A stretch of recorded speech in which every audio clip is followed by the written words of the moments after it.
Run, Juanito, run. It is midday and you have important business. School is a time for refreshments, for jokes and laughter. It is a time for quietness, for pleasant games and gentle amusements. It is a fine day and school is out.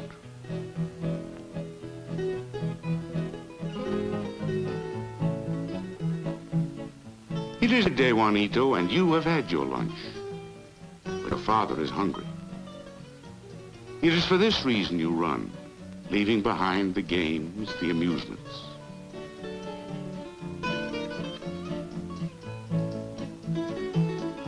Run now for the food your mother has prepared.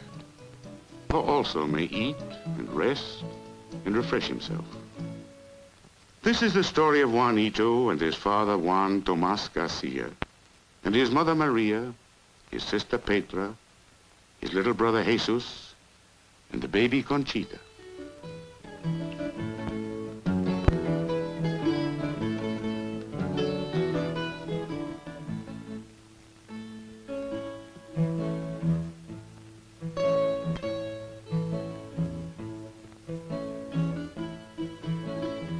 This is the story of a part of the United States, the island of Puerto Rico.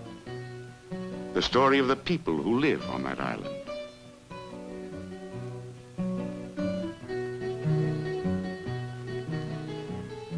This is a land where many live by farming, where a man's living comes from tobacco or coffee or citrus or sugar.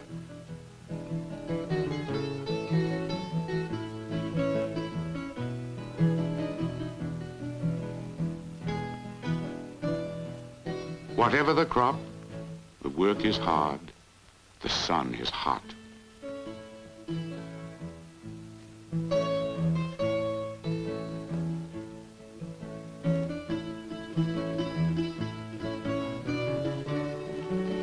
The work is hard, the land is poor. It is difficult for a man to earn a living.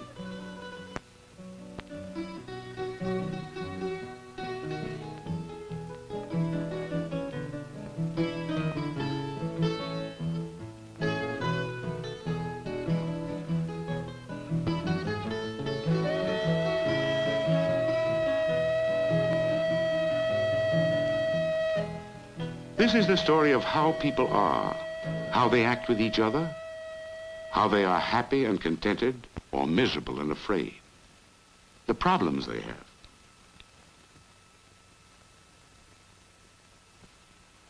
Island, the land itself, the poverty on the land, have much to do with the nature of a man, a woman, a child. But the nature of people, the way they are, grows out of other things too. It grows out of the feelings a man has. The way he feels toward the men he works with, toward his wife, his children. This is a story of some of those feelings that men and women have. How those feelings affect the children, how they help to mold the way a child grows, the way he develops into a man, the kind of man he will be. It is also the story of children and how they feel, and what the feelings of a child may do to the man or woman that the child will grow into. A child learns to be a man by playing, by imitating in his play the things men do, the way grown-ups act. They pretend to be men because it makes them feel good inside. It makes them feel more like the grown-ups they admire most.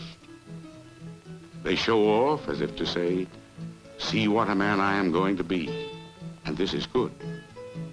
Because it is in this way that a child learns to be a man.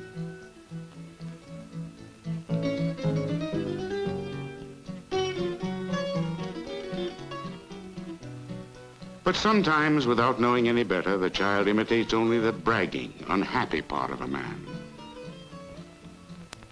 Que macho. What a man. But is that being a man, a real man? Sometimes a boy never becomes a man because he never stops pretending. But not every boy must just show off. Juanito can play at being a man by sitting quietly and enjoying the company of his father, Tomas. Every man wants his son to grow up to be a true man, and his daughter to marry a true man. But who knows if this will happen? Too often the boy will become a turkey, a peacock, a fool. And the girl who loves such a man may become a disappointed, unhappy wife. But it is possible to grow a true man, just as it is possible to grow a seedling into a fine tree. So a young boy can be cultivated and grown into a full man. A child grows much as a tree grows. Children and trees alike grow for many years, during which they gradually realize the promise of their nature. But they need to be nourished and fed, cultivated and protected in order to reach their full growth. It is true that trees may grow to their full growth, to maturity, without care. But with the wild trees, many young ones are crowded out, never reaching their growth. Others rot and die before their time.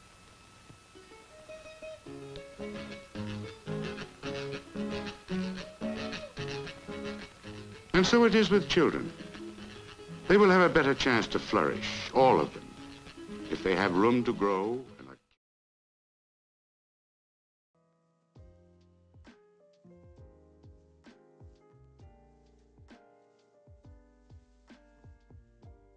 What was I supposed to... Hold on, sorry. Charis Euphranor looked upon the infinite stars and made a wish. Said wish was, of course, to one day, specifically a Saturday, collaborate with a renowned Astrophysics VTuber in cosmic microwave background themed attire, who could explain to him the maths and sciences he was not smart enough to figure out in high school. Is the universe infinite? Will we see AI astronauts? Does God play dice?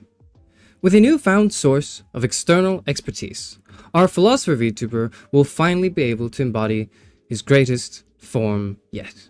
Please welcome Syzygy Altair to the Library of Alexandria in this episode of Better Question Wins. Sorry, I forgot to unmute on my call. I'm so sorry. Hello, Z, you're live. Hi, no worries. Hi. Well, we were just talking about our favorite breakfast food. Your favorite I was wondering, breakfast do you food? have a favorite food? I usually go for cereals because I'm lazy. Ooh, do you have a favorite cereal?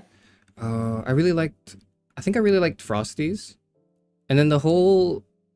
Was it the Frosty... Frosties is the one with the tiger, right? Yeah, Frosty's Flakes or something. Did you hear about the VTubing thing that happened with, like, the mascot? The mascot became a VTuber? Yeah, there was a whole thing. Oh, what? And then they had, like, a voice actor to do, like, the bit with the tiger, and, like, he went on stream, and then they had, like, a gaming tournament or something on Twitch. It was the whole thing. And then they did one stream and stopped, I think, is what happened. I think, like, the actor got really uncomfortable with, like, the chatters and what they were saying about, like, the mascot. It was really funny. That is wild. I didn't even know, like, that was even a thing. But, yeah, I guess cereal is pretty good. I really like the almond, what are they called? Like, almond oats. Like, they have, like, granola bits, and it's, like, almonds.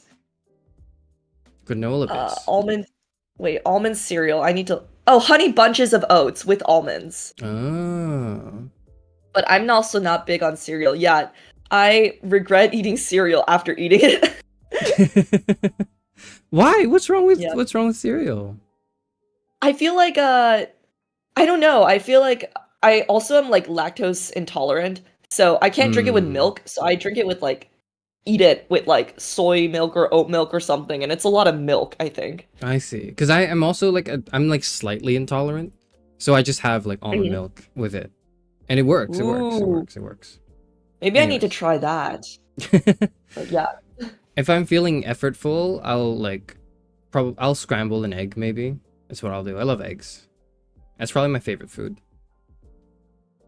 Eggs are great. Yeah, I love omelets. a good eggs Benedict always hits so hard. Absolutely. Yeah. Okay. Well, Yes.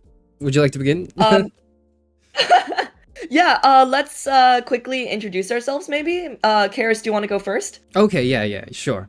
I guess yeah. So since this was my invitation, I should probably go first. It would only be courteous. Hi, I am Charis Euphranor, and yes, that is how you pronounce it. Is it the most correct way to pronounce it? Maybe. So Charis, you say Charis with like a hard like K sound. Euphranor is debatably pronounced Ephranor if you're going by the Greek, but you can just say Euphranor because it makes more sense. I am the first and last Philosopher VTuber, the last Library of Alexandria. First and last, by the way, not necessarily implying that the only one because, well, for reasons that will be explained much later in my lore, that is not quite what that means. But for now, just know that I kind of like philosophy. I kind of like talking about philosophy. I have a background in it, but the secret is I'm actually terrible at it. And today I am joined by... Who am I joined by? Yeah. Hi. Speeding at Sea, it's me, Z. My name is Syzygy Altair, just call me Z for short.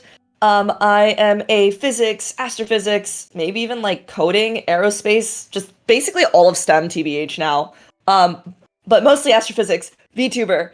I do galaxy astrophysics research during the day, and during the night, I am a VTuber. Although, I guess in this case, it's actually morning for me, so I'm a VTuber during the morning and the night. It's so great to... Wait, Charis, does your Yes. community have, like, a name?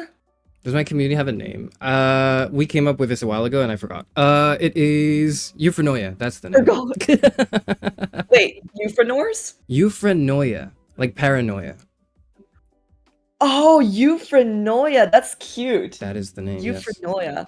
Well, it's great to meet all of the Euphranor, and all the Orbies should say hi to Charis too. I actually pinned his POV in my YouTube chat, so if you want to switch off between the two, that link is available for you too. Great, wonderful. Hello, Orbies, welcome. I've been around a little bit. You might have seen my name sometimes on occasion in like a stream somewhere where I'd say something uninteresting and nonsensical, but it's great to finally be talking to you, Z. Yeah, no, I'm so glad we made this work. Actually, the funny story was that we were chatting about collabing, and you know, with my hiatus coming up, I was like, oh, we could maybe do something in October. And then I was like, you know what? Let's just do it this Saturday. And Charis was like sweet enough to be like, yeah, sure, to my crazy schedule. So thank you for making this happen. It's okay. I too, I can relate very much to deciding when a stream happens like 10 minutes before it does. So like I so yeah. I could certainly relate. No, but thank you so much for I guess willing to do being willing to do this with me. I am going to introduce you to the format of today's show thing, if you don't mind. Yes, go ahead. So this is Better Question Wins. Now, for those of you who may have watched the last episode I did on that was with Phi, who is someone else that the Orbies may be familiar with. Am I correct? Yes. Phi is also in V Theorem, which is the group that I'm part of. Yes. So we did an episode of Better Question Wins, where the format was kind of like it was sort of like a mutual interview where we asked each other questions. There's a bit of a competitive element to it where the premise is, well, the better question wins, but really it kind of boils down to what the idea is. We're supposed to spiral in implicitly, not explicitly, not through like spoken text, but internally in our minds, we're supposed to kind of get into a headspace of like, well, what constitutes a good question in the first place? And getting so lost in it that we forget the competition in the first place. And so in lieu of that, we have prepared each other some questions, some from viewers, some from us, some questions, some discussion topics, but really it's just an excuse to come together and nerd out about stuff. Yeah, I am super stoked. And yeah, I guess we will be chatting about a lot of different things, hopefully. And I'm very excited to do that. Would you like to start us off, Z, or do you want me to start off with a question. How What do about you you think? start us off so I can get the hang of it? Okay, okay. I'm gonna start off with a question. Not so much about physics, but about you. I think you Okay. presented at a conference. Is that right? With V theorem. Well, Is that to what be that fair, was? I've presented at many conferences, Sorry, as not in at like, Z though. yeah, Z has presented in a conference as like a VTuber. Yes, so the original plan actually for this conference, so V Theorem is the group that I'm part of. We're a group of scientific educators, and Side Array was going to this psychology conference and was presenting about, how to make scientific communication more accessible in the form of like a VTuber avatar. So she actually presented for our behalf, but all of the V Theorem members submitted like recordings of different slides. I did a recording explaining I did a live demo once with doing soldering on stream and trying to show that like you can have hands-on demos and that kind of stuff. So that was really exciting, and I think it kind of comes to show that like, I mean, it's kind of cool, but It's very cool. VTubing can be a medium of scientific communication, which is really exciting. Yeah, I'm becoming too powerful. Before you know it, there'll be VTubers in conferences. Would you, Orbeez, would you like to attend? And I suppose the Euphranor as well, whatever. I don't really care about you guys, but would you attend? Would you be more likely to attend a lecture if it was a VTuber presenting? Probably, right? It would at least pique my interest. I think it would be more like interesting, especially if it's like a scientific conference. Um, oh, Sorry, I was sorry, my no. Mobius was. You're Yeah, right. You're right. Okay. yeah. Anyways, yes. So that was kind of like the opening question. I really wanted to know because that's really interesting to me because I've always been thinking about how like how VTubers can educate, but not like, and how that's different from like, I suppose a traditional classroom learning, a lecture hall kind of thing. Like it can still take the form of that, but there's something about the VTuber Yeah. itself that fundamentally shifts, what's going on in this transmission of information, but potentially also something more than that, right? I don't know. It's Yeah, really I cool. I mean, just wanted to say that's so cool. yeah, it is so cool. The Orbeez seem to be like, yeah, it's interesting. Like I think it's gonna be different though. If between like, presenting as your VTuber avatar or model or whatever versus presenting in a human form, knowing that this person is a VTuber. Professor Z, yeah, no, maybe that would be a possibility. Who knows? Do you think you would, if VTuber. you were to Z? Do you think if you were to give a or like a lecture or like present at a conference or something, what would be the, and again, please don't give any personal information. That I'm sort of trying to beg at a more like maybe uh philosophical is the bad word because that could mean many things and it's very nebulous right now. But like, do you see a difference between you, the person, and Z, the VTuber? Oh, yeah, I've actually gotten this question quite a few times, and after I answer, I'm actually curious to hear your take too. Yeah. Um,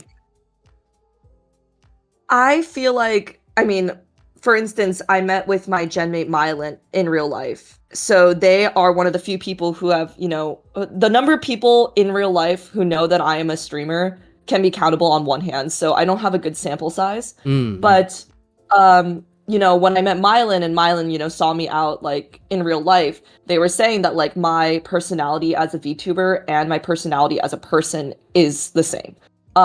Which is like very like high energy.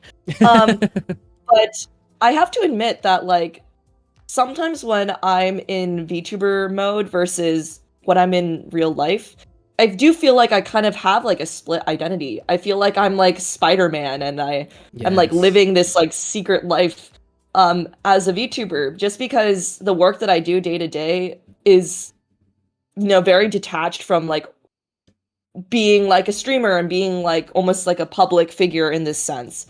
Well, I guess not too detached, but It's cool. Yeah, I love the yeah, Spider-Man analogy. That helps me make yeah, sense of it as well. yeah. How do you feel, Karis, actually? I kind of um I got into specifically VTubing because I wanted to explore this, because I really wanted to like get a feel for what does that mean? Like what am I, like what does it mean to embody, like am I acting? Is this character acting? Am I putting on a front? Am I kind of like going on stream and being a version of myself that's different, akin to maybe the way I greet my uh elderly neighbors, you know, where I put on a bit more of a nicer, friendlier voice, and then I speak maybe with a bit more clarity as opposed to my usual ramblings, right? Like what is that difference? Because there sort of is a difference, but I'm trying to make sense of it right now. So I guess my like for now answer, because it's a work in progress, right? But for my for now answer is I'm when I stream as Charis Euphranor, I am pretending to be myself. Hmm. Which This doesn't is like make a lot of oddly. sense. No, I think I get what you mean though. Do you ever have dreams about VTubing? I have yet to ever have a dream about VTubing. I've had dreams about Really? streaming, but I've never had like a dream where it's like, oh, I am now like, you know, I look like I look much more conventionally attractive. For example, I've never like had that, which is weird. I don't know. Hmm. Have you? That's interesting. Yeah, I've had a lot of dreams about VTubing. Actually a lot of nightmares, which is really odd. Oh wow. Do you mind Yeah, getting I've into what yeah, makes I it kind can of scary? Yeah. yeah, I just chatted about this like last night too. I had a dream where I was like reading like I like to read papers on stream, Yeah. and I accidentally pulled up my like one of my papers, and like Oh. I had to pretend like I wasn't reading my paper, and then there was somebody, one of the Orbeez in chat was like, "Oh, I googled this author, and she like oddly sounds like Z." Like that's so weird. Oh my And I was like god. trying to play it normal. I've also gotten dreams where like um after I give like a talk IRL, like somebody comes up to me is like, "Oh my god, you're a VTuber," and like says it like really loudly, and there's like other people in the room that are like, um, what is a VTuber? Like, Yeah. what is that?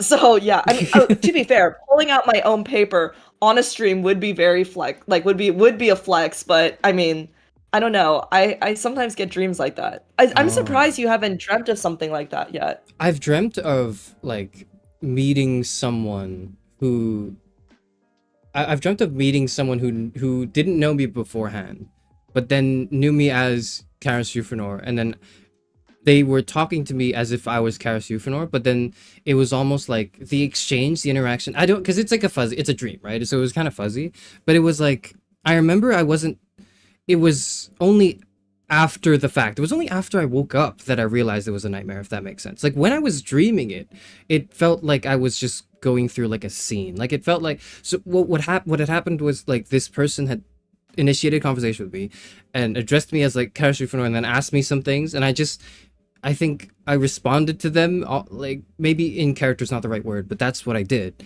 And then the whole, that was the interaction. It wasn't really loud. It wasn't, you know, really dramatic. And then it ended. And then I went off and I did something else in the dream. And then I woke up, and then it only occurred to me then the magnitude of what I had dreamt, which is really weird. I don't know how to explain that.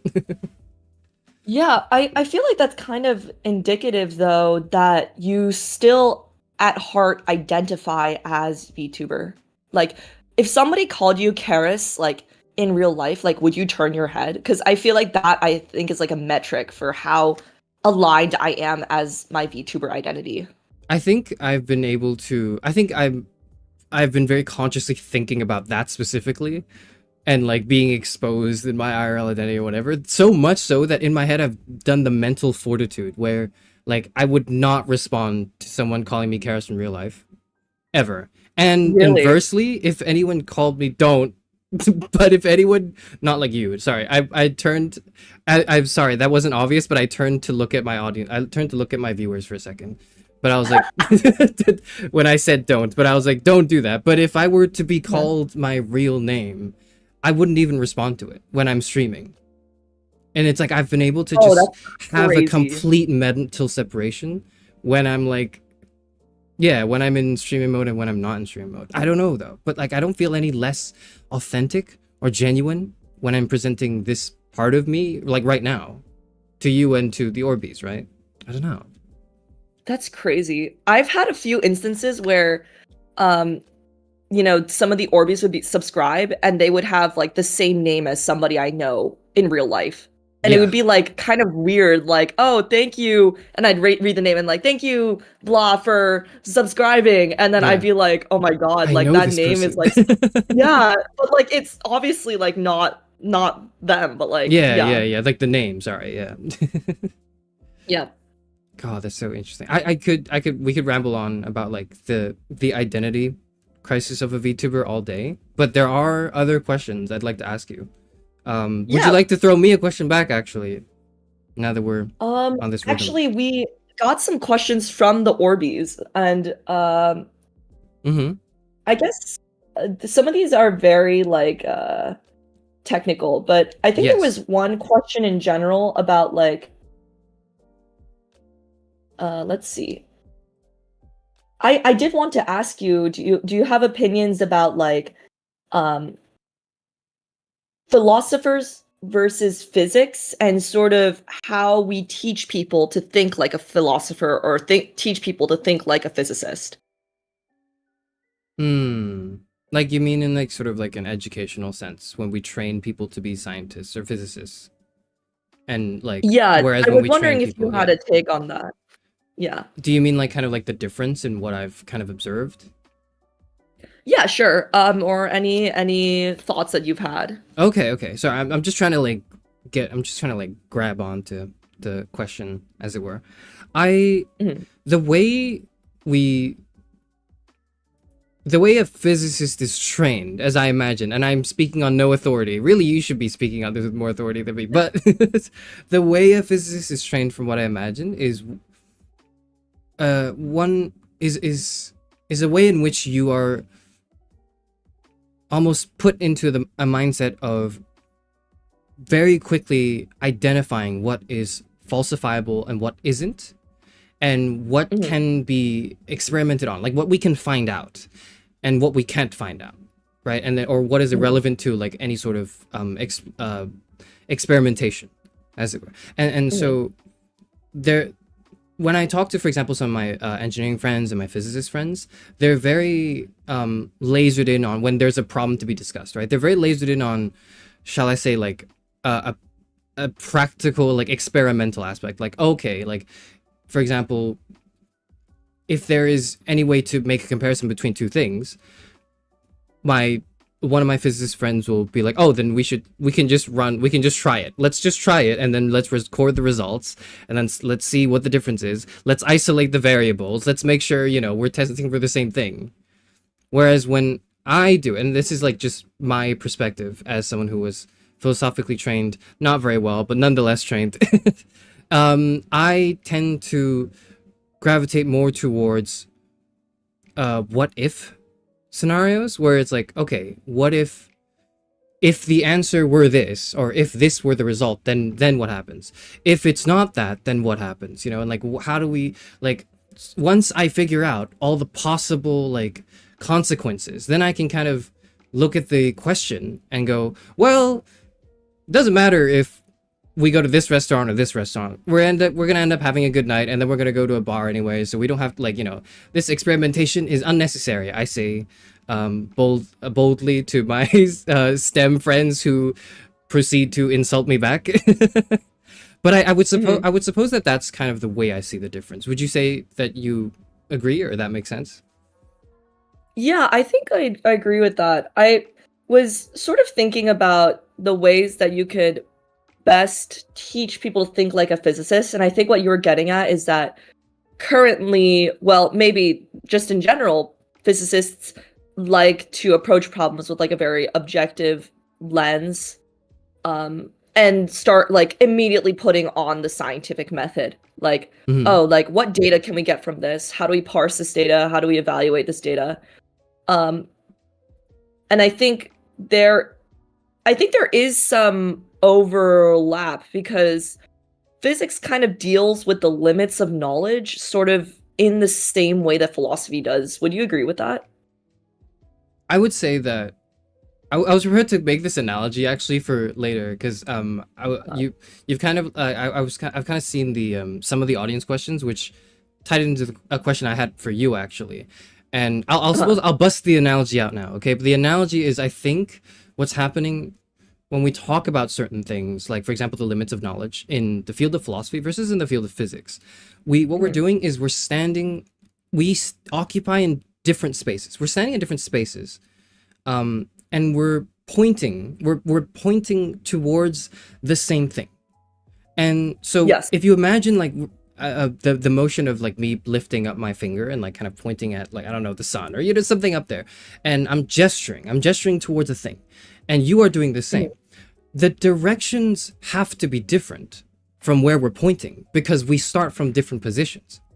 And if but there's something that like that kind of cross line, like you can imagine like a laser almost shooting out of it, that point of intersection, we're trying to move that point of intersection as close to the object we're trying to gesture towards as much as possible. And sorry, so that's a really roundabout way to say that I think yes, we are talking about the same things, but it's so weird how difficult it is to talk between disciplines, even though we're talking about the same things. And I suspect that it's because of something like this. Yeah, actually, this reminds me, this like sort of difference actually sort of reminds me of this question that I saw in chat by Cody Boy, which is like, what do you think is the difference between how a philosopher is trained and a physicist is trained? And I think that was sort of what you were getting at with like the whole pointing analogy, in that maybe we're trying to answer very similar questions at the limits of knowledge and sort of confronting like what is real, what is infinity, reshaping human perspective, all of those things. But I don't know, do you think there's a difference in sort of how philosophers are taught to think about these questions and how physicists are? I think there's the intuitive instinctive answer. Sorry, I realize that that's like I see now that you're repositioning the question in a way that helps me like kind of give a better answer. But what I will say is from what I understand, the knee-jerk reaction is to suggest that the scientific approach to thinking about something is more objective, right? It is grounded in experimentation, it's grounded in hypotheses, it's grounded in the scientific method.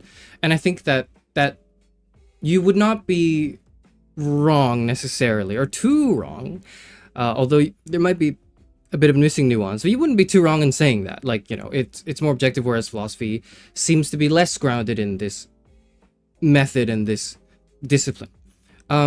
I saw someone in your chat mention this. I think it's good to bring it up.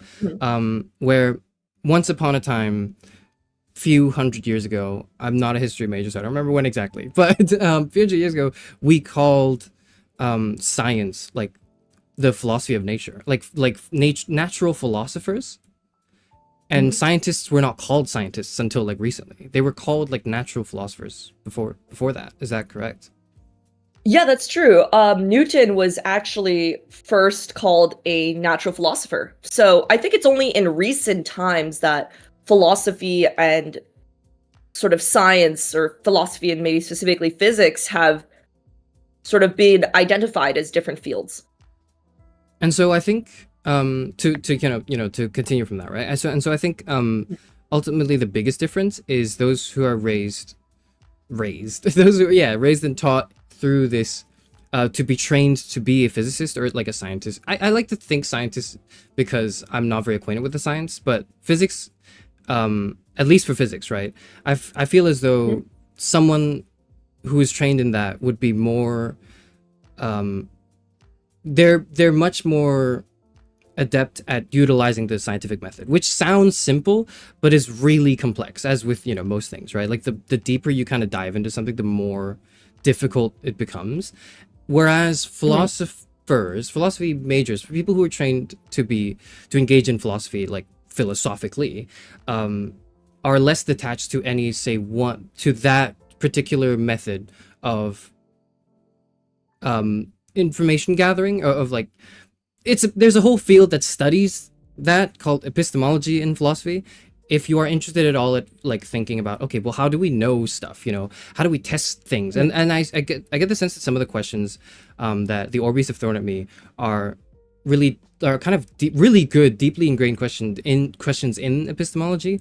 I would say that's the starting point. That's where you would look in philosophy. But in philosophy itself, it's less that and more the rigor of the argument and the demonstration of the logical points you're trying to make from premise to conclusion. Mm-hmm. Yeah, I no, thought of one I way mean, to... Sorry, continue. oh, first of all, thanks, yeah, whatever, for subscribing. And second of all, the announcement popped up while you were talking. And yeah, Cody in chat is saying like the first book, like the Principia Mathematica, was apparently originally titled Philosophiae Naturalis Principia Mathematica. So I think like the philosophy physics thing being intertwined is really, really interesting. Yeah, I think that the separation is also really hard for me to articulate right now in a stream, because there's like, it depends on like what the time period is as well, right? Are you asking for the difference between philosophy and science now in like contemporary academia versus philosophy and science 100 years ago, 200 years ago, as many hundreds of years ago? The perspective, it's changed and shifted over time. And you maybe like, if you're a philosopher and you want to be all like hoity-toity, you can say, well, the science came from us, we were the ones who were thinking about these problems first, and then there were a bunch of people who called themselves scientists who branched out from us, but they should not forget that they came from philosophy. Like you could do that, but I don't think that's very conducive to discussion here. It just occurred to me, maybe one other way to explain the distinction between like the mindset of a philosopher and a science or a physicist going into like dealing with problems, I guess, in particular, right?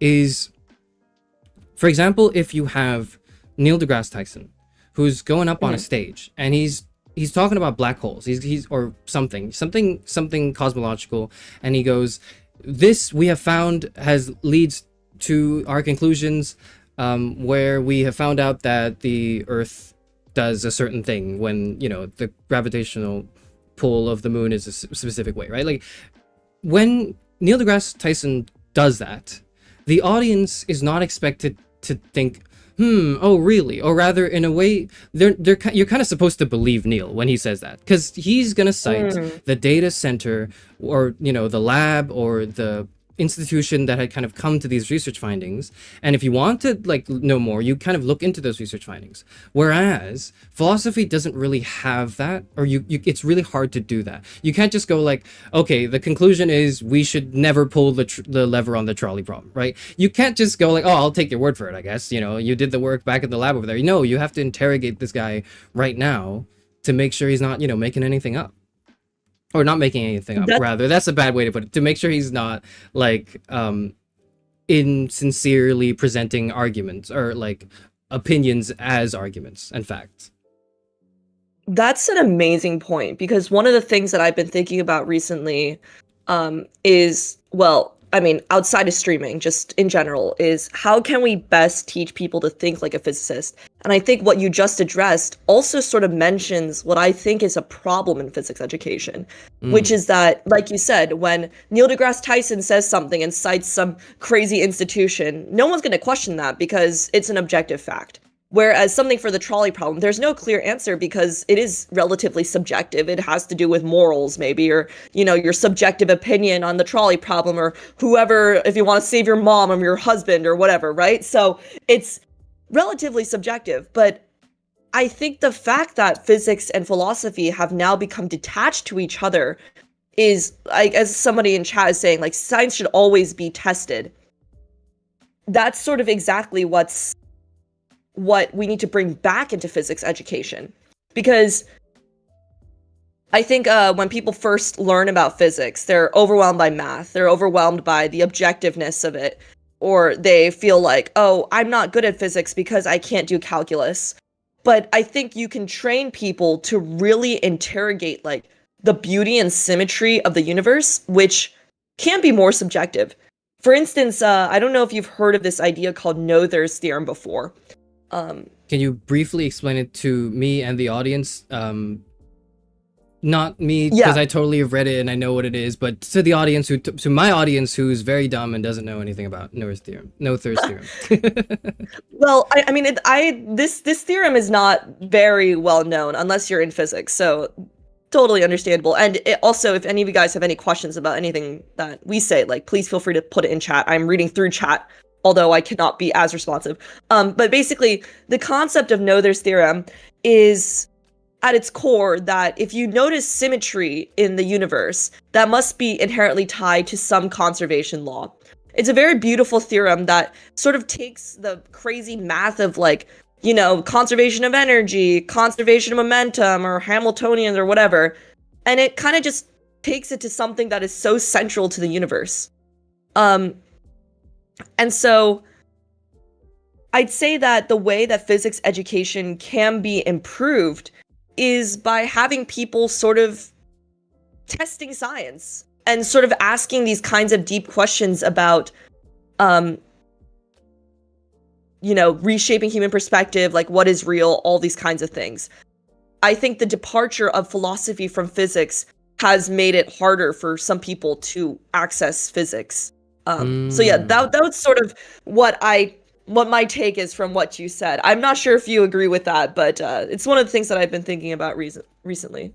I think I agree. Yeah, definitely. I think from what my answer was earlier, I was more so trying to describe like how it's been divided, and whereas your answer is more like, or rather your answer centers more towards what you think we ought to do, which is that we should not be separating the physics from the philosophy, and we should be trying to think about it, you know, all as this. Is it cross-disciplinary? Is it almost returning to its singular just pursuit of knowledge, as it were? I don't know. I don't have a good answer for that, but I do think I agree that education right now for physics, and I think just in general for many other subjects, would benefit a lot if we tied philosophy back into it at least a little bit. For sure. Yeah. I mean, it's also bringing together, like, I think sometimes people joke about, like, humanities versus, like, science or something, and I just don't like that people are putting those against each other, because I think there are some people who can think better, subjectively, and there's some people who can think better objectively, and I think the best way is to have a combination of both. It's like, you can't, I don't know if you've heard this idea, but some people are extroverts and some people are introverts, but they always say being an ambivert is like the best or something, right?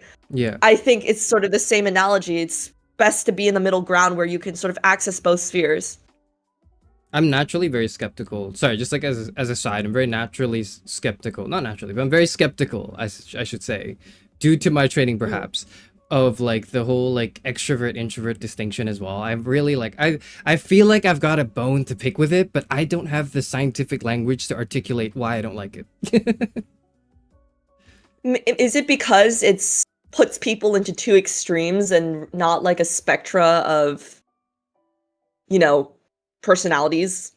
I think it's something like that. I think I'm intuitively like my knee-jerk reaction is to push back against any attempt to put people into boxes, I suppose, and just categorize them and go, okay, you are this is you, or you are like this and therefore go this way, which if taken to the extreme is also going to be just rambling nonsensical ramblings of a philosopher, but I'm trying not to. Yeah.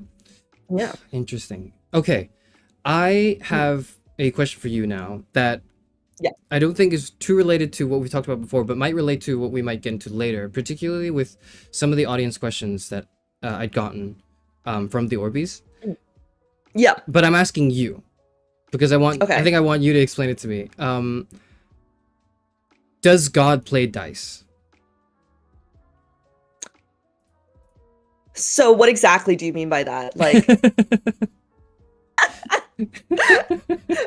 I need like a follow-up question because this could devolve into like many different ways. Yeah, yeah. It's like a yes. It's just it seems as though it's like a simple, easy yes no answer, but then it's weird the way. So what I'm referring to is of course the sort of the famous quote from Einstein, when he is, I believe, I hope I've done enough research to at least talk about this with a physicist and not embarrass myself, but I think it is Einstein trying to explain how his frustration for how at his time quantum physics was not able to be fully determined, in the sense that like it felt as though at the smallest level, like for example with something like radioactive decay, like there is a degree of randomness or probabilistic yeah, the results are probabilistic. And that is infuriating because for most of physics you want things to be deterministic, right? You want it to be as close to that as possible. You want to know that if you put an apple on a ledge and you kick it off, that it will fall down at like 9.81, right? Like that's what you desire as a physicist. But this thing with quantum mechanics is so frustrating because it seems as though it's like an indecipherable mystery, and it's led to more development since then. But I guess, yeah, that's the backgrounding for the question I'm asking you. Okay, so I think there's sort of two parts to how I'd answer this. And the second part, I think, sort of goes... I really want to talk about the anthropic principle, Yes. which is one of the questions that some of the Orbeez suggested. And so I think that would be actually a good segue into also answering that question. The question that I got from the Orbeez was, is the anthropic principle good science? And I think it sort of plays into this idea. Let's go gambling. Exactly. So you said that, like, quantum physics at its core has to do with maybe rolling dice, right? For instance, Heisenberg's uncertainty principle. You could know the position of a particle, but you don't know its like momentum or vice versa exactly. Yep. But it's not all just random dice. It's not like a random number generator where you don't know what it's going to be. We understand the probability distributions of where particles might emerge. So in some ways, quantum physics can still be deterministic. We can model it with probability distributions. And yes, that won't tell us exactly where something is or how exactly something behaves. But it still is, at its core, like a very objective and a very deterministic equation. So that's sort of the first part of my answer. Mm-hmm. Quantum physics is probability, and we've gotten to a point where we can understand that probability. So it's like, yeah, maybe God plays dice, but we know what the nature of the dice is, and we know like what the probability of a certain number coming up will be. I see. Yeah. Quantum physics is very weird. That is yes, that it is. And the second part of my answer maybe is a little bit more philosophical, so I'm actually curious to hear your take on this. There's this idea called the anthropic principle, which is sort of this concept that the reason why some of these physical laws or physical parameters we see in the universe are specific values or specific numbers or specific equations is because of some sort of survivorship bias. The only reason why we can see the universe around us is because we exist. So the conditions of the universe must have been such that intelligent life, and specifically us, could exist. So I wouldn't say that like God has like fine-tuned the universe, but there is in some ways the possibility that maybe the equations or the physical laws we see around us is because of survivorship bias. These same laws have allowed intelligent life to exist. And it's really interesting because, many constants, like the cosmological constant, or even like the fusion energy to form like beryllium or something within the sun, sit in very, very narrow ranges that would have allowed chemistry, stars, and life to exist. So the anthropic principle is a philosophical concept. It can't rule out certain theories. It's not it's not like an actual physical law. But it's interesting to think about in that the universe that we see and observe and measure around us has directly led to intelligent life being possible, so there must be some sort of bias in how God has fine-tuned the universe.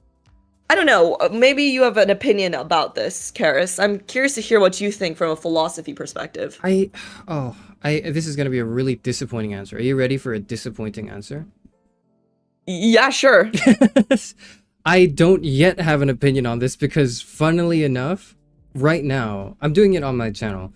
I'm reading through Nick Bostrom's Superintelligence, which is a book where he discusses at length, you know, the concept of a super AI that kind of, like, and when it's possible or if it's possible at all, and why Bostrom argues is like it's an inevitability, really, and it's more so just we're predicting when it happens. He talks about intelligent life there, and Bostrom, I believe, was the person who coined the term the anthropic principle. Is that correct? Did he coin it? I think he coined it, or if he didn't, at least he has a lot of things to say about it.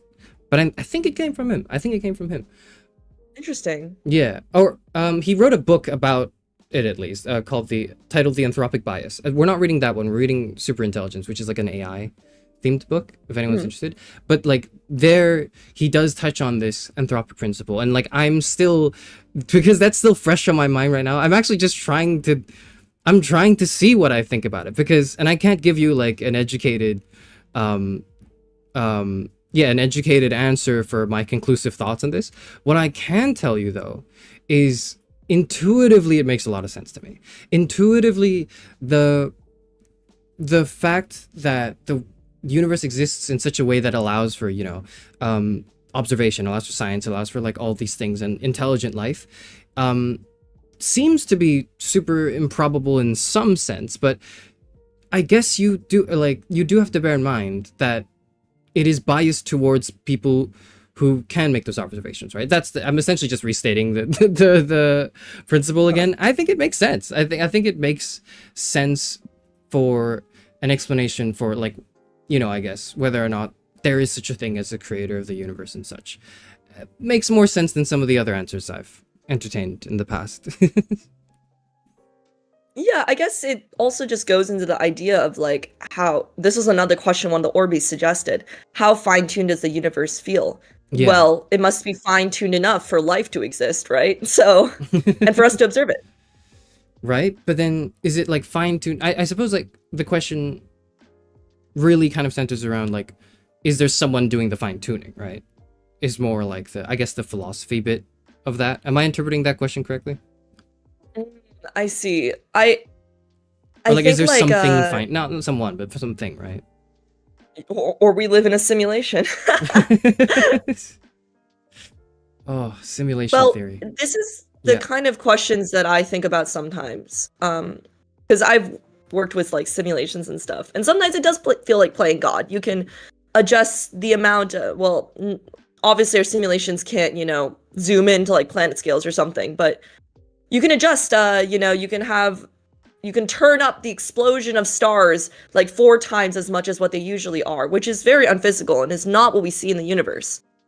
But it does give me the thought that if it's possible to do that, and if a civilization is able to be incredibly complex and get to that kind of simulational power, maybe we do live in a simulation. But the one thing is that you can only simulate things that are less complex in the world that you live in, which means that if we are in a simulation, the beings or whatever that are simulating us must be like incredibly complex, beyond our understanding. But I don't know, that kind of goes into conspiracy theories, and I don't genuinely believe that we live in a simulation, but I don't know, I sometimes get questions about this.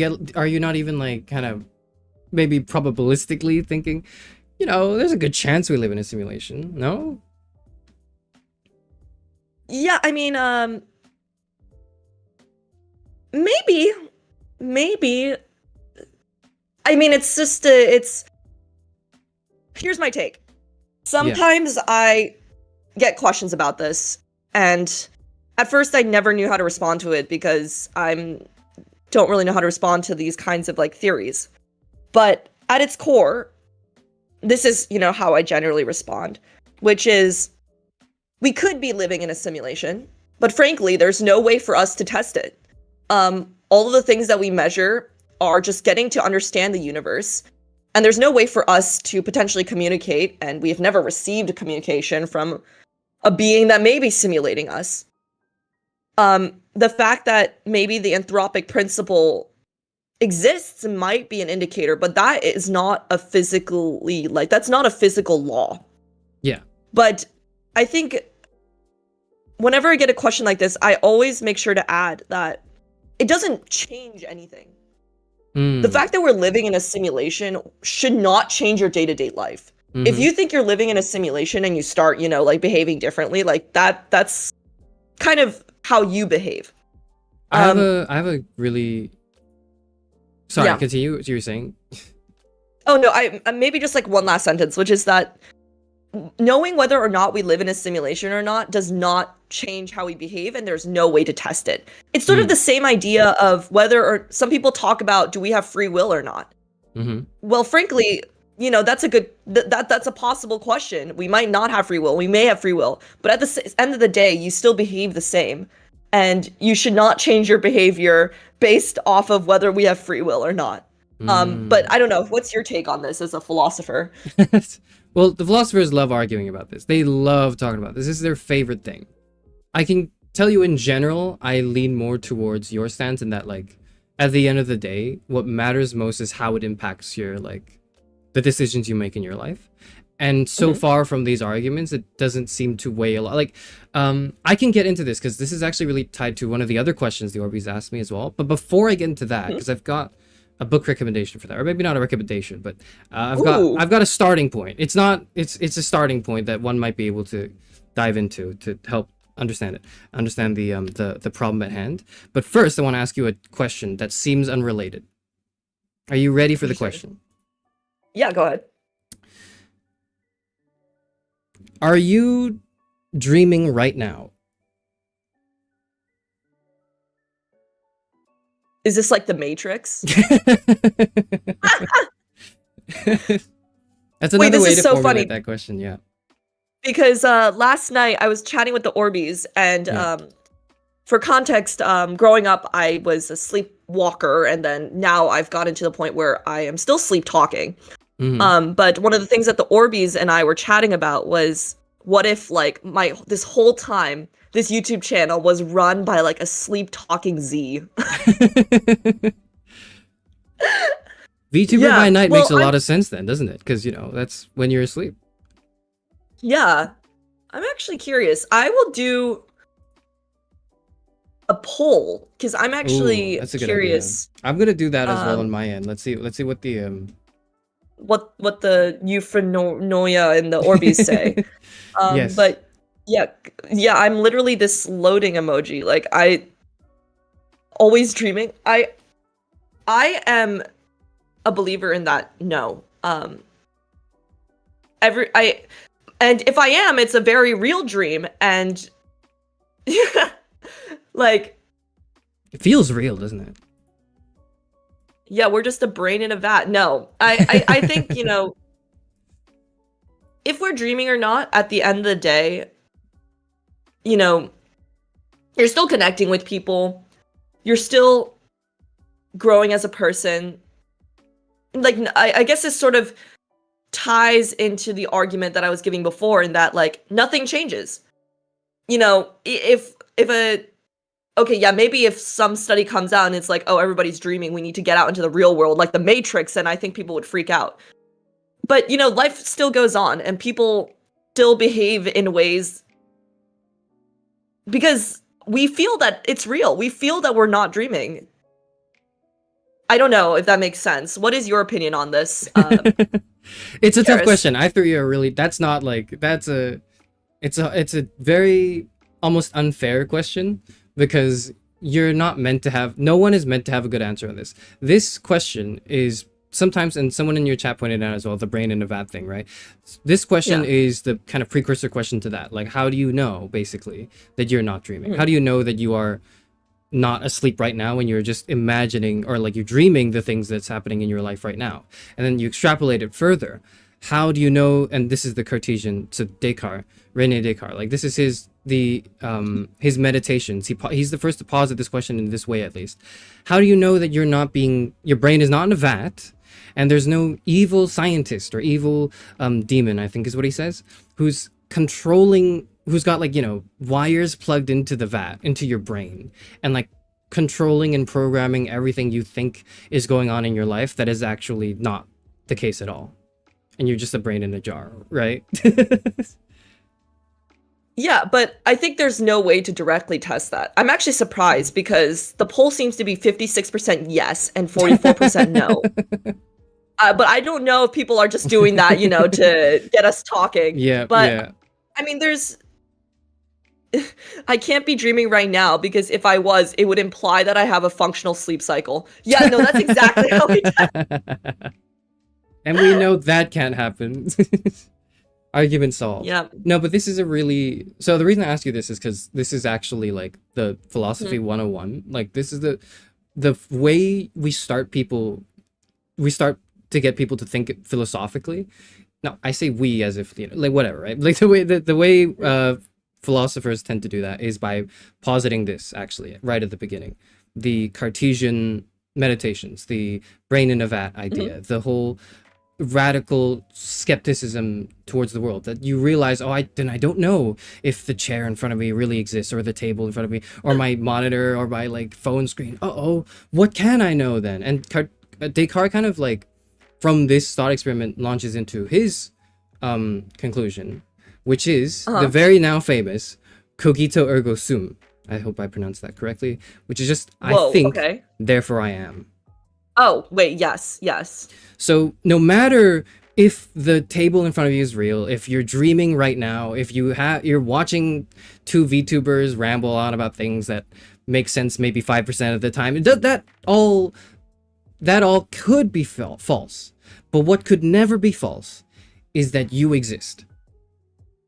Because some kind of you has to exist in order to ask this question in the first place. In order to think, am I in a dream right now? There had to be someone doing am I in a dream right now? And therefore, you exist, and we can be certain of that. Yeah. Or I exist, and if you want to formulate it that way. If you think of that statement in its most like objective form, it's sort of like, because you can think I think, therefore I am, right? Like, I guess it sort of implies that you are, and that's it. That's the end of the road. There's really no, like, it's not, I think, therefore I am a brain in a vat. Like, I don't know, maybe I'm taking this from I'm really glad we collabed, because I feel like I take a lot of things from a very objective standpoint. Yeah. It's almost like, does free will exist or not? And I'm like, it doesn't matter, because I'm still going to be acting and behaving the way that I am. But I think our conversation has really been like testing the limits of like, how far can you take that statement? It's really, I think you're coming from an angle that strikes me as, and I hope I'm not only saying this because I'm biased towards it, but like it strikes me as a bit like existentialist, and like you really want to ground your thought in the fact that, but I do exist, and these things do happen around me in this world, and what matters isn't, whether or not there is, like, the objective truth is that there is a fine tuner that exists that created the universe in this way or not. What matters more is that I do exist in this world now, and I have to behave in a way that makes sense to me, perhaps, or like, what is that exploration, that journey? That is kind of like the starting point for existentialism. And I want to say, although I'm not very good at articulating, the ins and outs of all of it, that that's probably the philosophical stance that I come from personally, is I'm a bit of an existentialist. I see. Yeah, well, someone in chat is saying this, and I feel like existential crises are definitely kicking in right now. That's good. That's good. Um, Oh. I think along those lines, somebody said, "Hello, Z and Karis. Just wanted to ask if either of you have heard of the shooter and farmer hypothesis. I read about it in a sci-fi novel. This is in Three Body Problem. Have you read that before, Karis?" No, I should. All of my friends are telling me to read Three Body Problem. Can you? Are Oh, you good. familiar with this? Well, I had to Google it again because it's been several years since I read the book, but Yes. I can quickly explain what the idea is. The shooter hypothesis is this idea that, like, let's say there's a shooter and they create like evenly spaced holes in a wall. Yeah. And if there are people who are like living on the wall observing these holes, they might conclude that the evenly spaced holes are like a fundamental law of their universe. Similarly, the farmer hypothesis is, let's say there's a farmer who is feeding their turkeys at the same time every single day. And the turkey who observes this pattern might formulate a theory about the regularity of food arrival. But it's sort of driven by the farmer. But on Thanksgiving, the farmer doesn't bring food and he just like kills the turkeys. Oh no. And so it's this idea that something that is perceived as regular could be very like abruptly broken. So it sort of challenges people to think about what is regularity, what is pattern recognition, frankly, which is central to physics and science in general, and how much can we trust pattern recognition and regularity in our universe? So did you have a response to this, or did you want me to go first? You can go first, because I Okay. will need to brainstorm a bit. Yeah, so my kind of like, and again, I'm not super well read on this problem and like this line of thinking. I'm tempted to say that, yeah, we kind of just have to trust it. We gotta have to just trust stuff is regular until it's not. What I will say is that's one of the reasons why I'm super fascinated personally, right, by the Copernican turn, or really more broadly, like paradigm shifts that kind of really turn the way we understand something like almost upside down and require us to completely rethink how we do everything. And that's so, like, that would be what would happen if one day you as the turkey, if Thanksgiving Day arrives, you know, you're gonna have to rethink everything anymore. There's no food regularly, you know, et cetera, et cetera. The same with the shooter. So for me, it's like, I actually, funnily enough, probably am thinking about this more scientifically than I am philosophically, but I'm just kind of looking back in history and trying to really come to grips with that, when that happened, which is, you know, the Copernican turn, when we realized the Earth revolves around the sun, or at least it's a much better way to conceptualize our universe than, you know, the old, not heliocentric, because that's the new thing. I forgot what the old thing is called. But that, right? And I, like, to me, I'm not as interested in answering, you know, oh, then what if it does happen? What do we do? Because I don't think anyone could give a good answer. But what I can postulate on and maybe speculate on is, looking back in history, how would I have reacted if I was born right at the time when the Copernican turn was happening? Like, how would I have dealt with that in history? And I'm now extrapolating. It's almost like less of, you know, a rigorous thought experiment, more just like a fun, like, imaginary exercise where, okay, well, then if something like that happened now, how would I change as a person? How would I do things differently? And I think this also yeah. deals with like peer pressure and going against the norm, right? Because if you were, I mean, like, people got burned at the stake for thinking that the sun was at the center of the solar system. Yeah. Yeah, I mean, what would you do if you were in that, like, let's say you had conclusive evidence that the sun was at the center of the solar system. Like, would you just keep it to yourself in fear of, like, persecution? That's a really good question. You have to give me your answer too after this, because I want to know what you would do. I think what I would do is I would try to be sneaky I would try to maybe publish my findings under a pseudonym. You know, I think ultimately what I would do is probably like prioritize my own well-being in life and maybe like my family and, you know, everyone who's immediately around me, and then slowly try to nudge this unpopular theory and go like, whoa, I don't know who wrote that, but I found this somewhere in the woods, this manuscript that contains really good proof for a heliocentric model of the universe. It's really weird, let's talk about it. But I didn't do it though, you know, like I would probably try to do that. So I might get burned at the stake anyways because of my bad acting, but that's probably what I would try to do. You publish as a VTuber. That's the solution. Yes, that was what I was trying to hint towards, yeah. Someone in chat said, "Isn't this the plot of Orb on the movements of the Earth?" I It really is, want and to I need watch to that. watch it. Anime. Yes, me too. I need to watch it. Oh, yeah. But yeah. I think this is. I mean, obviously, I don't talk about politics on my channel, Mhm. but I do have to. I'm just gonna quickly say that this is sort of reminiscent to a lot of the misinformation that I feel like is going around right now. And it's sort of I don't want to I try to stay away from politics on my channel. Mhm. Just in general, which makes me also think that if I was in that position, I would like maybe I'd do something like you. I'd publish as a VTuber or like anonymously. Because I am a firm believer in that, like, people need to know the truth. Science is the face. I mean, people think science is the truth. And when the core values of science no longer are the truth, and people still believe it as the truth, that's when, like, serious problems emerge. So I think I would do the same as you.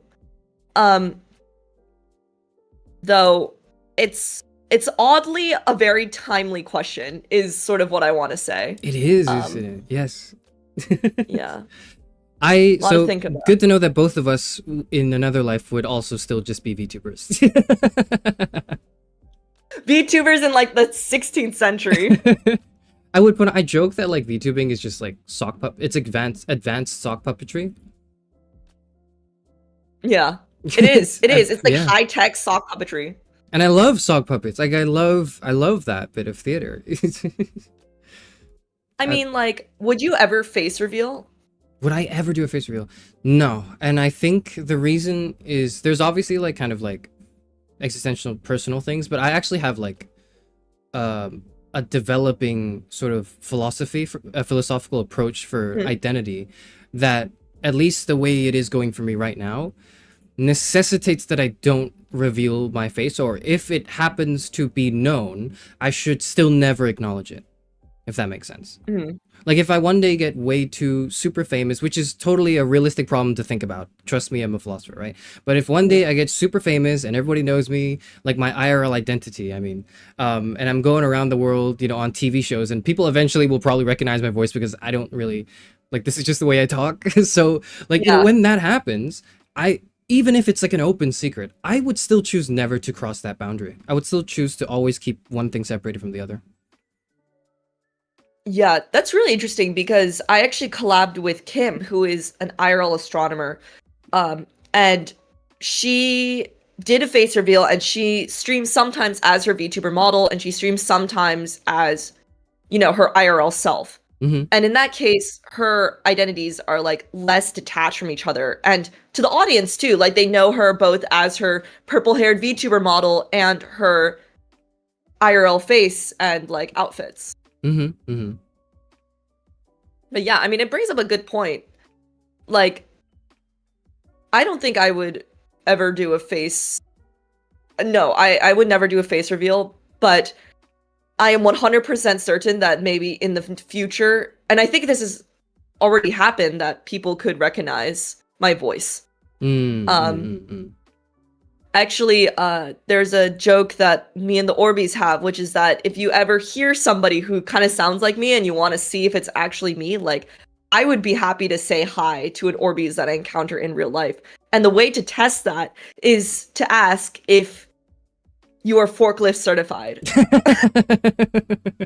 And like that's like our secret code. So if someone comes up to me and is like, "Oh, are you forklift certified?" then I would know that they are an Orbeez. Are they supposed to like start with that in the interaction? Like they walk up to you and straight up just go, "Hey, are you forklift certified?"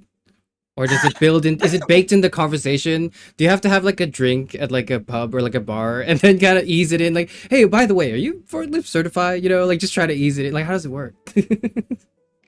Well, I don't know. I think it would vary. I feel like I ask everyone that though. Well, maybe you if you it depends on the context, right? Like if you hear someone who sounds like me. The reason why I proposed this idea is because I did have an encounter like maybe even like half a year ago now, where I was chatting with somebody for the first time. I was like introducing myself and stuff like that. Oh shoot, my audio just cut out. Sorry. I hear you, but it's a little blurry, but I still hear you. Uh-oh. Intermission. Okay. All right, check. Hear us now. Testing. I hear you. My chat hears you. Okay. Yeah, okay, great. Yeah. The simulation is broken. That's exactly what happened. They're getting us. They're out to get us. They're out to get us. We said too much. Yes, we said too much. We're good now. What was I saying? Oh yeah, so I had this kind of freaky encounter where I don't know if this was somebody who actually recognized me, but I introduced myself and I was just like chatting, and this person I was talking with had such like a shocked look on their expression. Yeah. That I feel like I could have attributed only to the fact that they knew that I was a VTuber and they knew my channel. Oh. I mean, obviously they didn't say anything, or maybe I just looked shocking or something. I don't even know. There's something in your teeth. I have no clue. Yeah. Did you ask? You should have asked that person the secret code. You should have asked if they were forklift certified. No, this was before the secret code existed. The secret code was like a month ago, like a few weeks ago. So right. Now I have another method. So if somebody comes up to me looking like really horrified, I will be like, "Hey, are you with Riz a forklift certified?" Oh. Yeah, maybe they just found me Rizzy. No. I have zero Riz. I would just say no. Like if anyone asked me if like, "Hey, are you Charis Euphranor?" I would just go no. And if they That's like crazy. it's up to them to deal with my answer. And like maybe try to push me further, or like, read the room and see if they want to back away, or maybe just ask me questions as my IRL person. That's all. Like I want to put the responsibility on the person, because I want to see like how one would react to this, I guess. You put it on them, so now it's their responsibility to deal with it. I do that a lot. I put like a lot of stuff on my like chat and my mods. I just go like, I'm not doing that. Like, you do it. I'm not. I don't. Are your mods supporting this? My mods, I don't know. They are not usually very supportive of my endeavors in verbally, but no, there's a rapport. But I am known for not dealing with things and doing them on time, or finding a way to justify being lazy, because I'm a philosopher and I'm really good at justifying what I do. Maybe this is why your name is like Charis, right? Is it charismatic? You have Riz, so you can switch it up. Interesting. The name Charis was like is the Greek word for charity, or for the equivalent of charity, but I like that interpretation more. I thought it was for charismatic. It could be that too. There's no saying no to multiple interpretations. That's the beauty of names. It's the beauty of art, isn't it?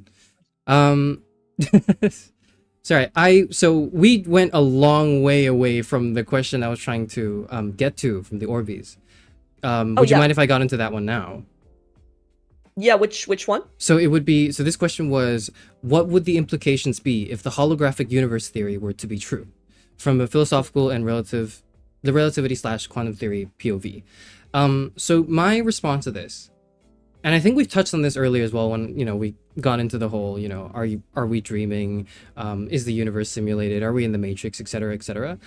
I might recommend, and I'm a little hesitant to say it because I think I disagree with some things in the book, but most, I think, at least the outlining of the questions has been done really well and is really accessible to someone who's never read philosophy before.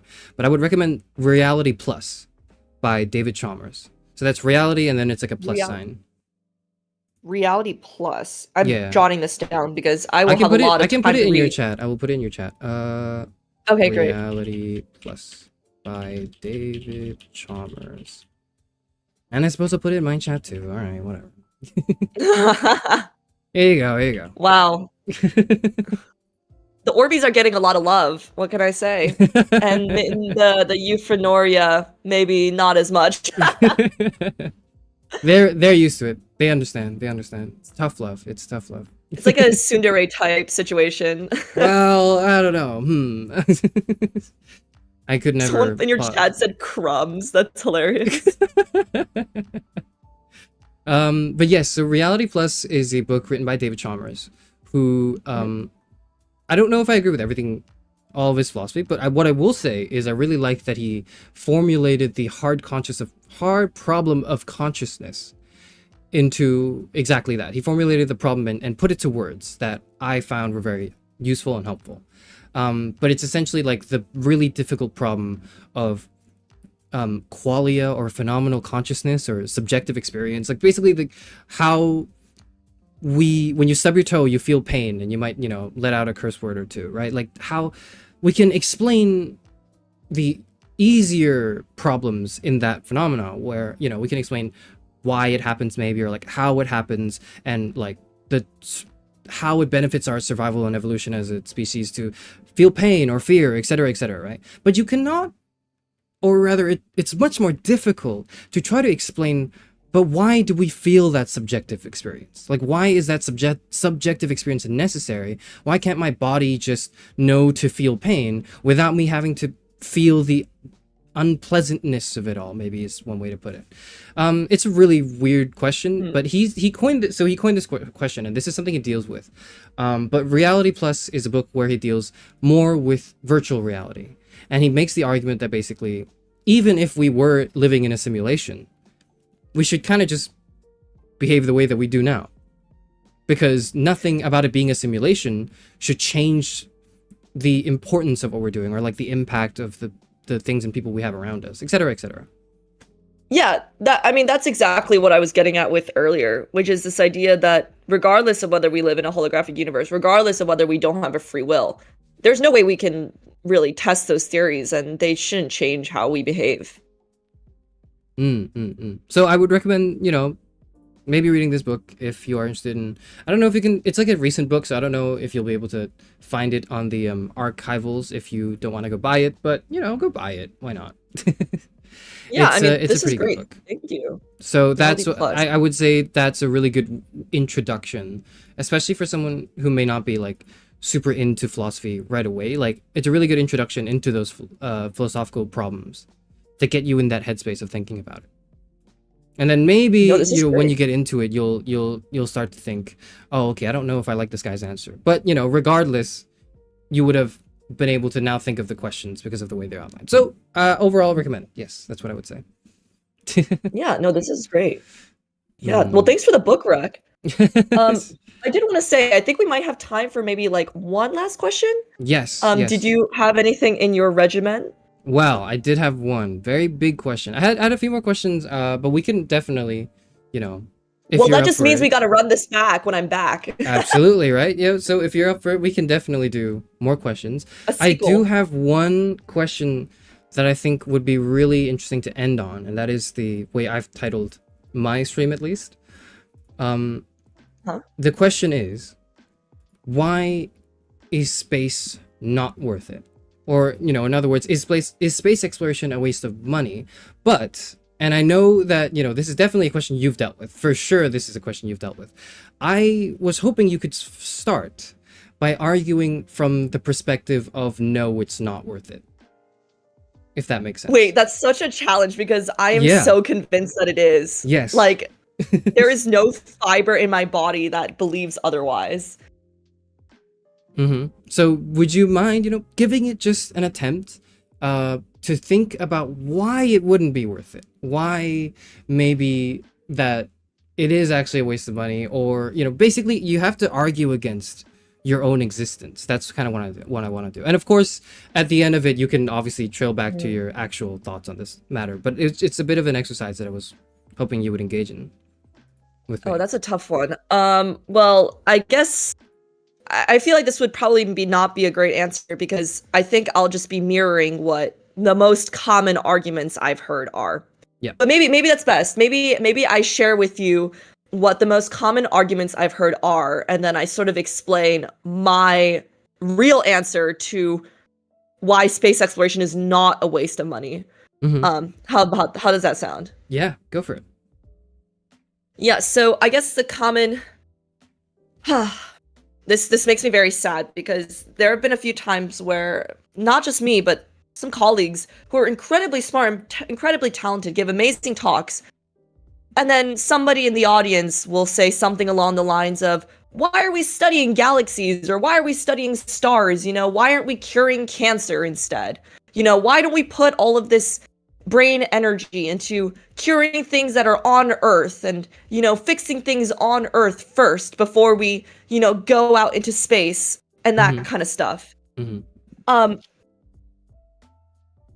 That is like the most common thing I've heard, and especially given some of the NASA budget cuts that have been happening, people have become more aware, and in some cases, some people believe that they have become more qualified to speak on this topic. So that's sort of the general that I've heard for why quote unquote space exploration is a waste of money, which I do not agree with, is that we should be spending that money on things on Earth. So, okay, now can I oh, sorry, I'm mute again. I can still hear you on my side. I can hear you on my stream. My audience hears you as well. Simulation is broken again. They're out to get her. They're out to get her. No. Ah, shoot. Sorry. My microphone's been really buggy the past few days. Hey, it's okay. How does that sound, Orbeez?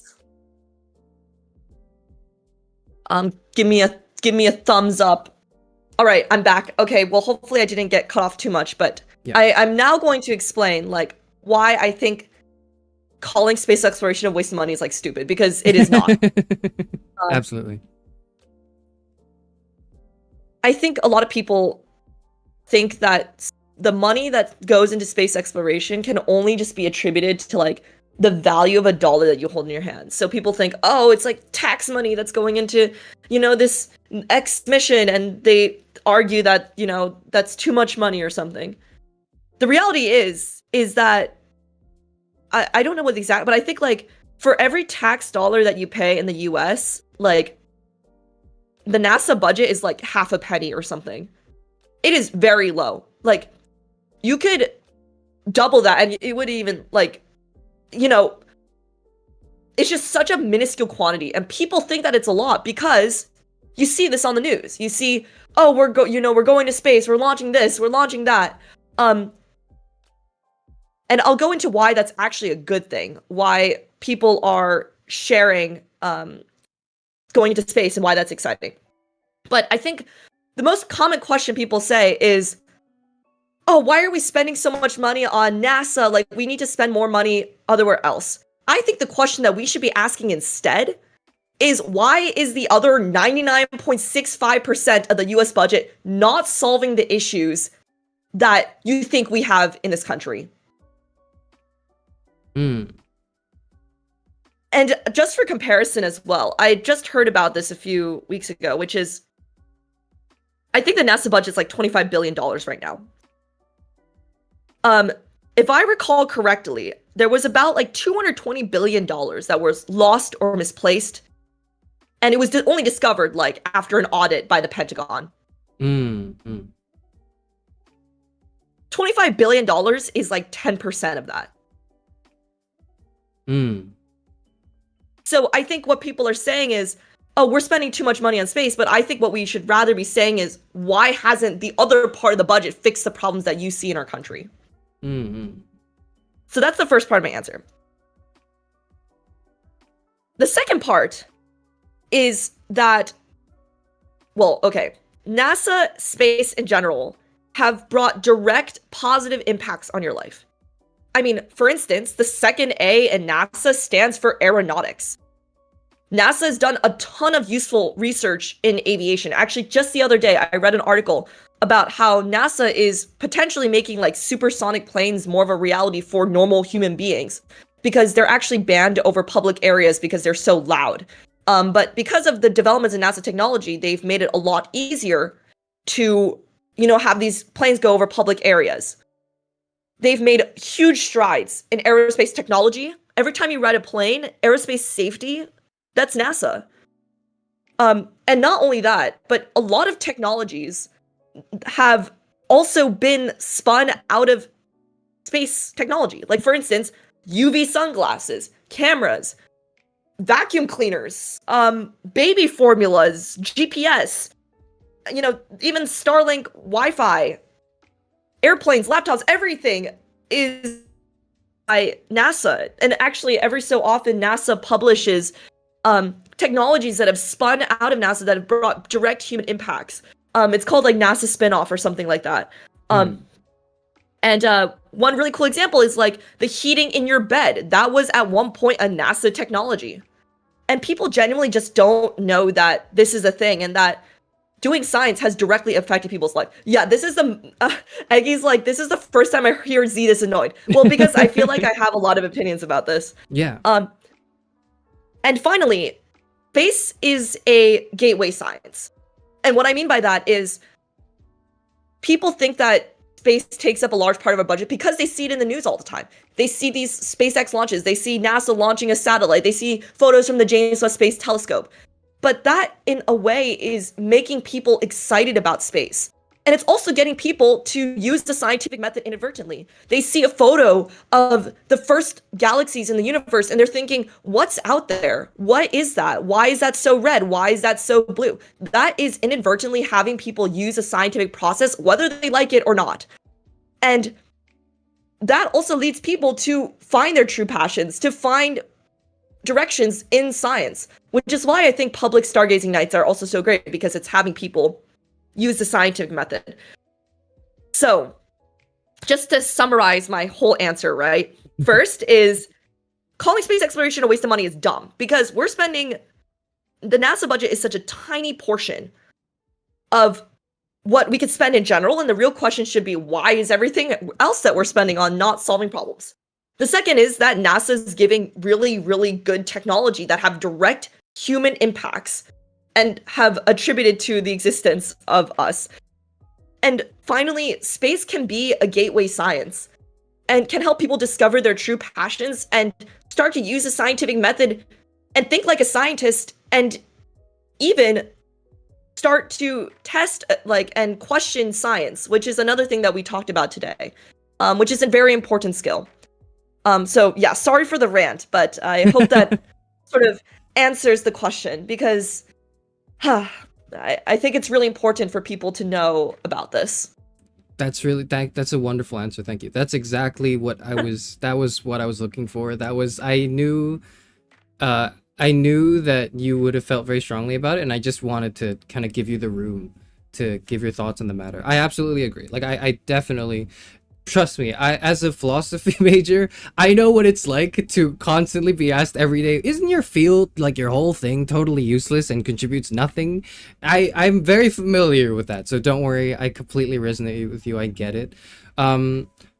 Personally, I think maybe we have it a little harder, just like a little bit, but also, I don't know, why are we fighting against each other when we should really be working together and actually expanding upon the budget that academia and research gets? But to your point, right, I completely understand why like science and scientific research is so important in its funding and in its continued research, not just for the research itself, like going to space, right, but also for the adverse good things that can come out of it, like cameras and all of that.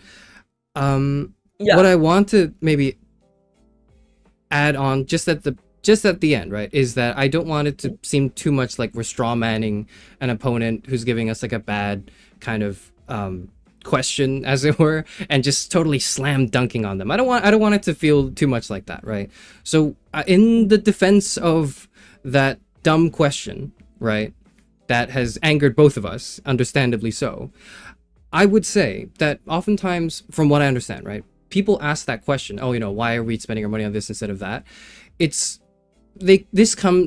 most likely because they're just not educated. It really is mostly because they don't know what they're talking about. A lot of people don't know what they're talking about. A lot of people are uneducated. A lot of people don't understand, the whole point of science, as it were, even in any term at all, and they've never even thought to give it any thought.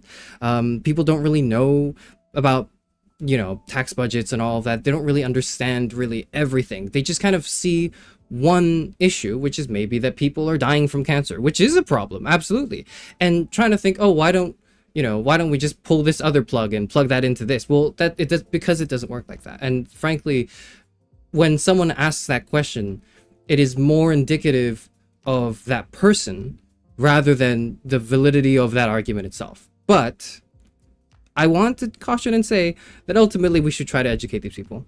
I think so, at least. I think that's really the only way we can truly deal with the question. Yeah, I think it's maybe less so that people are uneducated, but more that people don't recognize how intertwined science truly can be. For instance, like you mentioned, like cancer research, for instance. Yeah. One example that comes to mind is that at the Large Hadron Collider, the particle accelerator, some of that technology that we've been using to blast high energy particles together have also given us the high precision equipment to help remove, do chemotherapy for cancer patients. There's a lot. Science is so cool because there are so many really exciting interdisciplinary connections. People think between obviously coding and space, for instance, but also between different fields that you may think to be completely separate. There's a lot of these exciting connections, and I think that's something to be excited about instead of potentially pitching them against each other, if that makes sense. Yes, sorry, I was using different words, but I was trying to agree to that point. Yeah. Yep. Yeah. I mean, I think that's scientific communication is great because I feel like at the end of the day, people just, there's something just so pure about being excited about stars. I feel like who isn't? Who doesn't look up at the night sky and is holy smokes, I saw a shooting star or something like that. And so I think scientific communication is really important. And yeah, with technology and even with VTubing, I guess that's maybe more accessible now than it has been before. Oh yeah. Yeah. Oh, thank you so much. That was the last question I had prepared for you. Well, the last one I wanted to end on. It wasn't all the questions, but maybe we can get to it some other time. Thank you for joining me today. Yeah. Well, thank you for making this happen. And obviously, when I come back from my hiatus, we could totally run this back. I guess I did want to sort of end the note by saying, I know that there were some comments in the chat, and that typically people don't hear me talk about this concept. I typically try to stay away from politics on my channel. Of course. But I think the question that you asked was something that has been posed many, many times by different people and is a question that I'd always be happy to answer. So, yeah. And I hope they'll never ask you that question again. If they do, just refer to this part. Clip. Yeah. Yeah. Oh. But yeah, thank you so much, Z. Anything else? Any last minute plug or announcement you want to make before we end the stream? Let me quickly see. Oh yeah, I guess one last thing is that tomorrow at 10 a.m. PST, I'm going to be on Tiny Toxic Tofu's channel on Twitch. She has interviewed other science VTubers and other science streamers before, and we're going to be talking about physics because we're both physics educators. So feel free to hop on that. It will be another morning stream, so if you're here, you'll obviously be available for that. And yeah, and then after that, my next stream will be Wednesday, and then I'm gone after Friday. So I'm really glad I was able to collab with you, Charis. Thank you. And yeah. I have nothing to plug except the fact that I'm streaming, like, I'm reading more Nick Bostrom on my channel tomorrow, so that's all we're doing. That's it. It's kind of boring, so go watch the other things. No. Well, actually, I pinned your POV in my chat, so go subscribe to Charis if you haven't already. And yeah. Great. Or don't. If you don't want to, don't do it. Don't do it if you don't want to do it. Don't subscribe if you don't want to subscribe and you feel compelled to. Only do it if you really want to do it.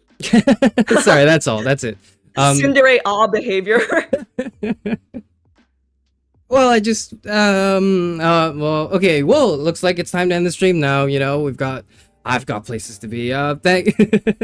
No, but thank you so much, Z. Thank you for joining me, and thank you, Orbeez, and thank you, I guess, Euphranor as well for being with me. It's weird because I don't usually call them by their name. I kind of just say like you guys, but you guys get special. Y'all get special treatment for today because it's a collab stream. All right, and then it's back to regularly scheduled me ignoring you guys. All right, thank you, Z. Thank you so much. All right. Well, thank you so much, and I will see you all in the next one. Thank you, Euphanoria, and thank you, Morning Orbeez, for joining me. Thank you, and goodbye, everyone. Goodbye. Bye bye. Bye bye. All right. Stream. Oh, I just. let me hold on. Let me just come here.